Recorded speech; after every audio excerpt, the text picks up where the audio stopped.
Iya tuh sawah na diganti engke mah jelema dagang teh dagang imah sia imah didagangkeun dipikir ku urang mah digotongan imah oh lain atuh dijieuna imah teh kolot baheula nyararata jasa masyaallah luar biasa engke mah partai we nyaritakeun partai loba engke bakal saeutik ke di akhir bakal loba deui partai ke bakal saeutik deui ke bakal loba deui itu bararagus bang bagus nah kabeh makin kali itu makin jore baik diletikeun jore dibawakeun jore kolot baheula geus ngomong teh heula sagala rupa ke siram geus aya kali ngujur ngulon tamah caina lain bakal jadi cai biasa bakalna getih tamah nu nyaian namun engke bakal pemerintah jieun kali ngebat kulon ket wetan ti wetan ka kulon eta teh engke eta mah lain jang cai biasa eta mah lain jang nyaian sawah lain jang nyaian huma lain jang nyaian masyarakat tapi ka utama bakal getih. Assalamualaikum. Yang Nabi nyaritakeun di akhir zaman bakal loba fitnah anu luar biasa sebab umat ye awal nama afiyah lungsur langsat rarapi tapi di akhirna bala uha loba balai loba fitnah sahur kangjeng wataji'u fitanun bakal datang berbagai fitnah yatlu ba'duha ba'dun nu bakal macakeun sawarehna ka sawarehna deui. Woi, engke mah bakal anu bakal anu tapi tata geus diomong-omongkeun.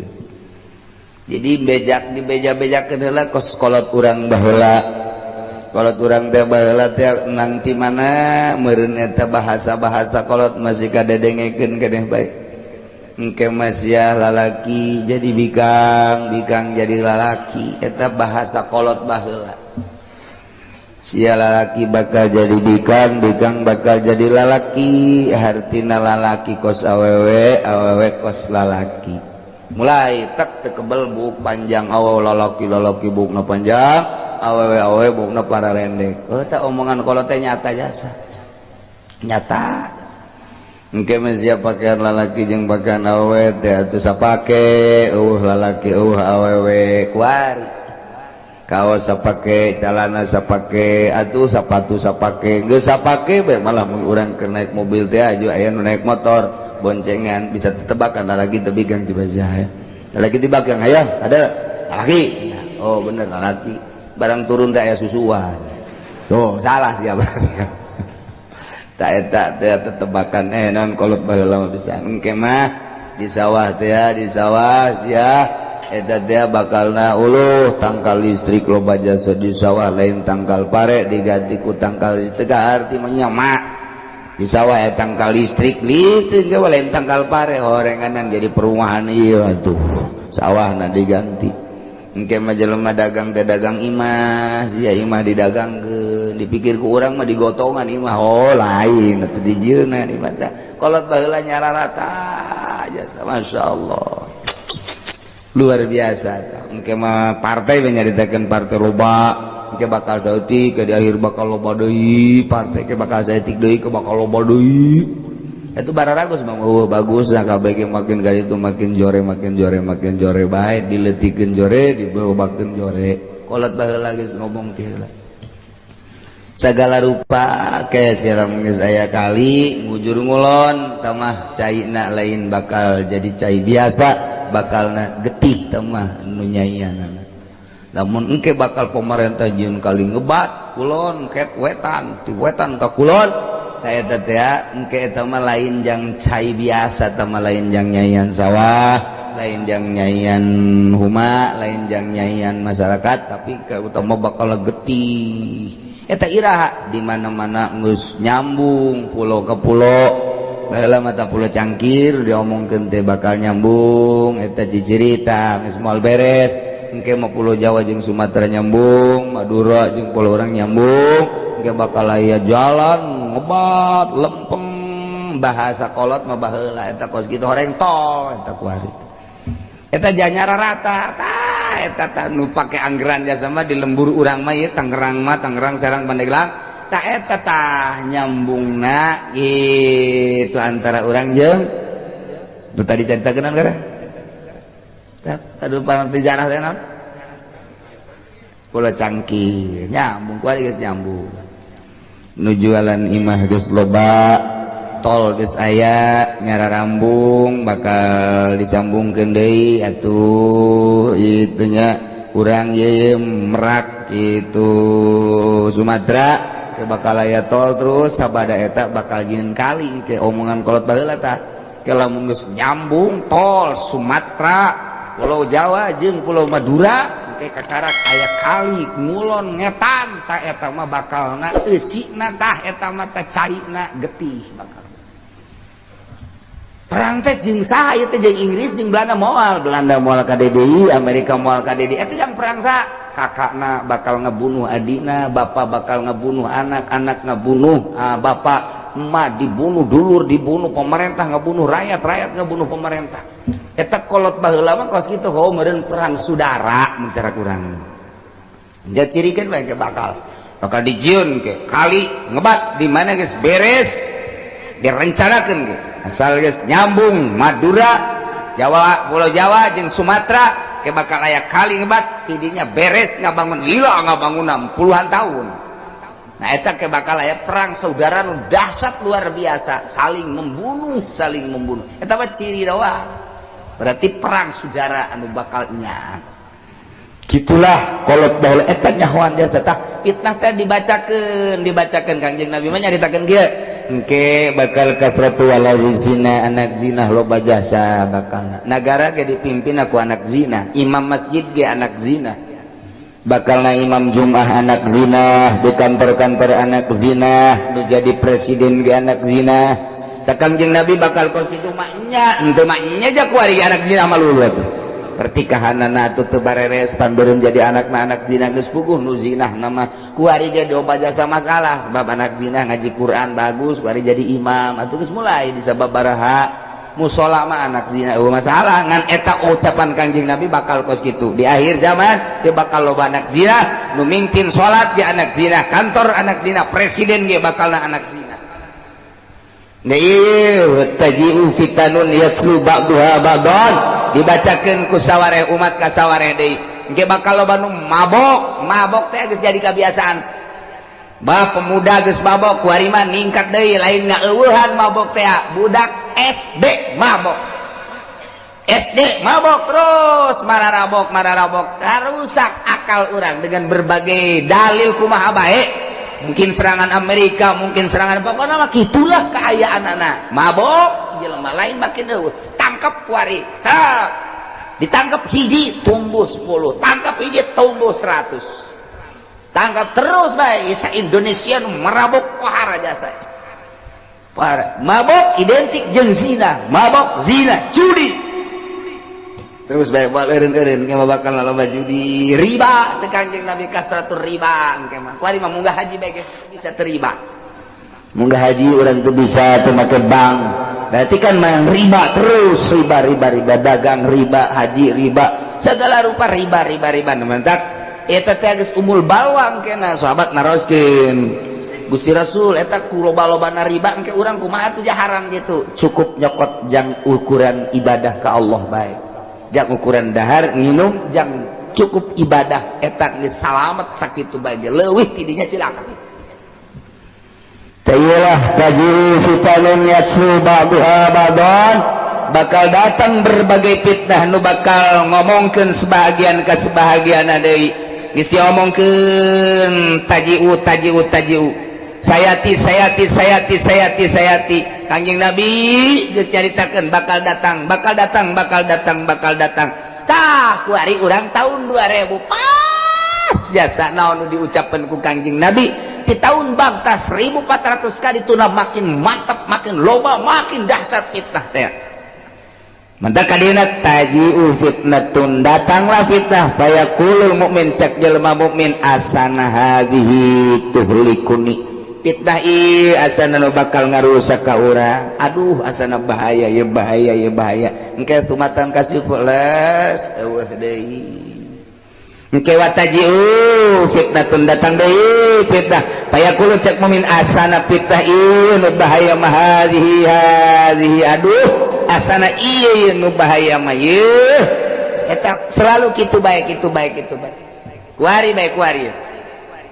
Urang teh lamun anu memang henteu mikiran kana kasalamatan di akhirat mah dak pilkades. Mulai ustad dibaraha duit, kiai dibaraha duit, atuh ustad ondok mah seuseurian. Ondok teh seuseurian. Asa menang, asa untung. Tapi kapan ari anu mikiran engke kumaha di akhirat mah pan ieu teh sogokan nu kos kieu ngaranna. Mikiran nih aing salamatan tempat ieu disogok ieu milih salah teu milih salah asana rusak ieu ku fitnah ieu tah nu bener mah si kiai si santri si masyarakat teh mikirna asana rusak ku fitnah ieu mah kelas eueuh deui jol pilkada leuwih gede ieu mah leuwih gede seserian pan anu sok ka pendopo mah mantep lumayan 3 juta saminggu sabulan atawa antri di ditu teh cak anu kos kitu mah seserian huhahe tapi cak anu mikir mah asana fitnah ieu nu bahaya mah ieu duh kamari mah leutik ieu mah leuwih gede asana bahaya bahaya dak datang ka harian las eueuh datang pilgub lumayan ku ari bae ge Tangerang teh geus kabagi 2 kiai teh aya Kiai Wahidin aya Kiai Atutin sabagi 2 ku ari teh kadeuleu ieu Kiai Wahidin jeung Kiai Atutin lain deui mah lamun buringas Kiai Atutin eta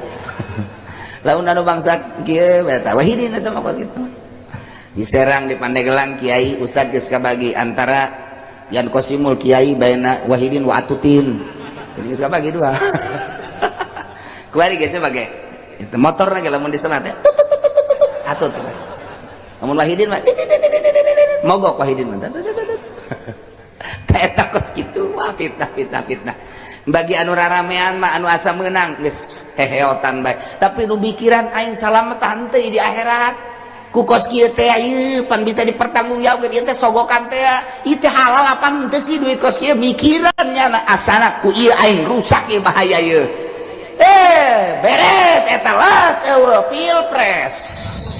leuwih gede teu eureun kitu jeung kitu bae tajiu fitnatun gontok-gontokan ke berbagai organisasi bergontok-gontokan antara partai jeung partai ngan lamun kurang dipikir teu kumaha gontok-gontokanana lamun urang dek berjuang ye boga pikiran hayang berjuang tak urang kuari cicing di Indonesia sementara Muhammadiyah terus bae nyulusup sedangkan urang kan hese eta teh untuk menopang eueuh di jalan kecuali kudu make organisasi di NU urang asup ka NU beneran NU ribut NU jeung Muhammadiyah fitnah kanu aya Islam papada Islam timbul deui PKS kok ieu nyelonong bae si PKS teh PKS teh nyelonong jasa teh pugu anggeranana dasar hukumna teu pugu anu teh urang otomatis ka nyieun tandinganana partai berarti dah naon ieu partai urang ieu tadi PKS wari urang PKB geus eueuh maut dia bibiranana anu aya keneh tapi wujud Gang Adam iku mah ieu tah urang lamun deuk berjuang mah eueuh deui lantarannya nyulusup ka birokrasi atuh urang ge kudu main birokrasi urang berarti kudu ditandingi ku urang sedangkan ditandingi teu eureun teu repeh lain deuk ngabajukeun nagara ieu jajah hayang-hayang hebat dirina ribut piributkeun teh loba jasa diantepkeun ku urang eleh urang teu diantepkeun ribut deuk kumaha coba ndek kumaha coba kos kuari ye mun diatepkeun bae orang NU kaserang ye ku Muhammadiyah lamun diatepkeun bae organisasi NU teh kaserang ku Muhammadiyah nyana masuk melalui birokrasi geus lain nyaritakeun demokrasi deui nyaritakeun hukum dibawa ku nyana tah ieu geus bahaya jasa kan ai zaman Gus Dur mah kan ulah aya unsur-unsur hukum demokrasi bae hukum mah cekelan di organisasi bae kuari mah ngarayap lamun ngarokok diharamkeun melalui kitu birokrasi berarti kan geus ngarayap lamun tolak tilu jadi hiji melalui birokrasi kan berarti geus diserang lamun anak angkat geus jadi menang berarti kan geus melalui birokrasi mui kuari nah diusapan titah nyeun keputusan kan berarti diserang ku Muhammadiyah Urang maca diserang ge, tapi orang Jogja mah diserang. Diserang gitu, diserang. Kalau inget Haji Muhadi bae maca koran di dia. Hari Senin bupati sedang apel diserang. Diserang apa ya? Dia maca korannya. Ini diserang bagaimana ya? Ada apa ya? Oh mana coba lihat. Diserang bukan diserang. Oh iya diserang.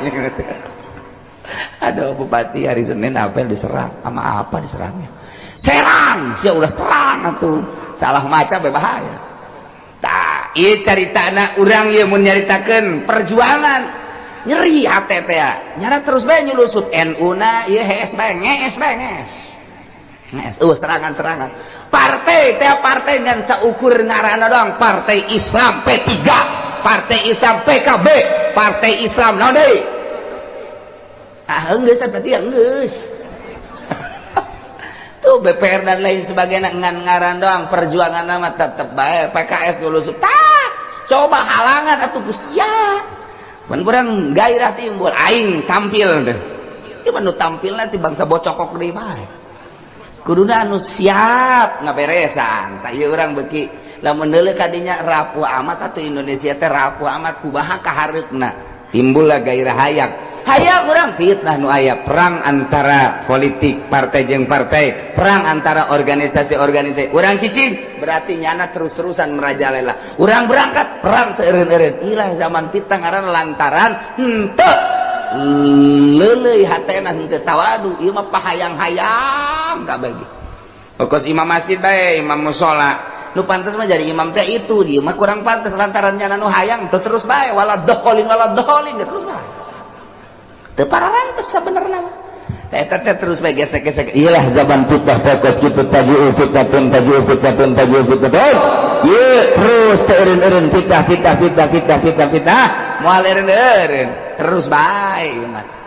Mantak lamun keur mikiran kiamat ieu sih. Padahal bupati naja kurang kumaha, tapi geuningan gerak-gerakan bupati anu kitu keneh, bupati anu kitu keneh. Tah ieu teh deuk iraha atuh. Pembisik-pembisik mantak naon atau bisiki maka bisikan-bisikan agama ternyata nu deukeut jeung jelema gede teh teu pernah ngabisiki agama boro-boro ngabisiki agama korengan lagi atuh teu nyahoan ka agama ieu beuki hancur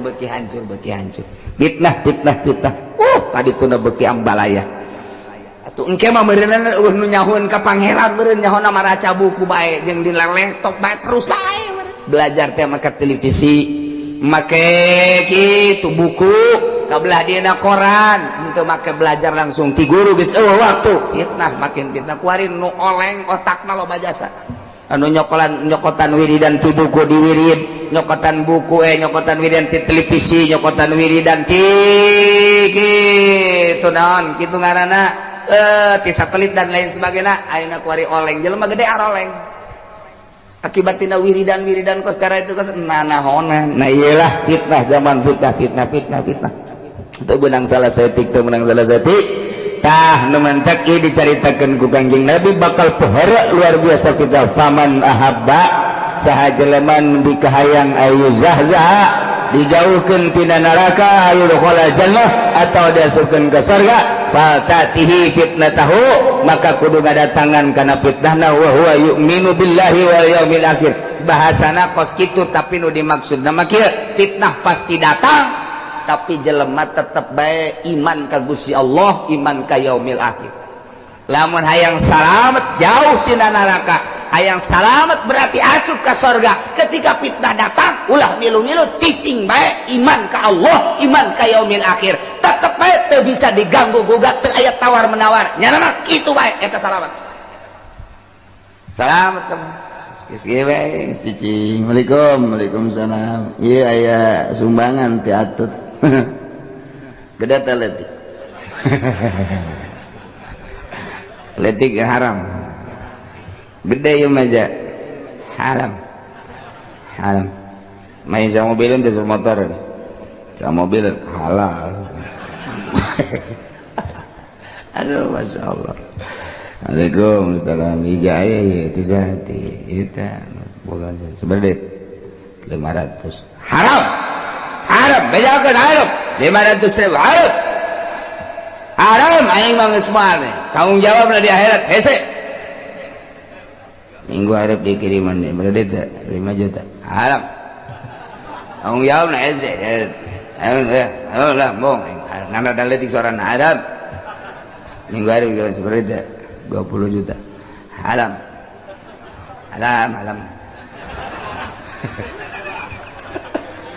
iki mana jadi 50 halam budak 50 mah kebeli apaan sakan urut-urut bae mah halal tamah lamun 50 juta di bae pidato ya kiriman dolor atuh naon hesena sapira milih atut da kula laki kitu kubikang kitu atuh masalah aja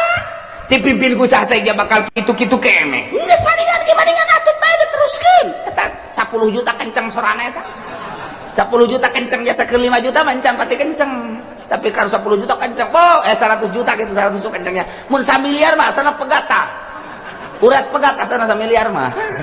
eta tolol jasa ieu ari kiai teh lepas dari kalah dan menang lepas dari begitu atau tidak begitu haram tina jihad milih awewe lagi geus haram tapi ieu kajeun ka masyarakat mah bodoh ieu kiai nu nyaho hukum kolol lagi tolol deui tama ibnu tolol wa ibnu goblok gama tuh di Indonesia bae ge di Indonesia Tangerang geus loba jasa pan eta ieu mah lepas dari kumaha pelaksanaanna sama atau tidak sama eta teh geus haram milihna haram Quran ar-rijalu qawwamun 'alan nisa teh menjadi pemimpin layak lalkong teu bisa diganggu gugat tah lamun datang fitnah seperti eta kemudian manehanana teger bae haram bae salamat surga tanu geus kitu lamun dak dana datang dak dibere duit haja halal lalkong sia neraka bari kurang dipresentasikan nih mah di Tangerang Serang yang kabupaten Pandeglang kiai nu kabeuli jeung nu teu kabeuli lobaan mana suarana lobaan nu kabeuli berarti lobaan kiai nu ka neraka cak masyarakat tadina yang mah jadi kiai bae ka neraka komo sia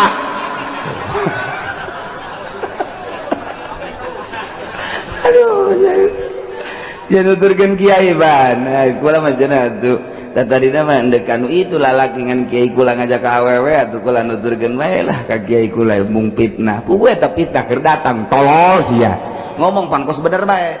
ulah mung fitnah lah nuturkeun kiai bae eta fitnah teh eta kos kitu tah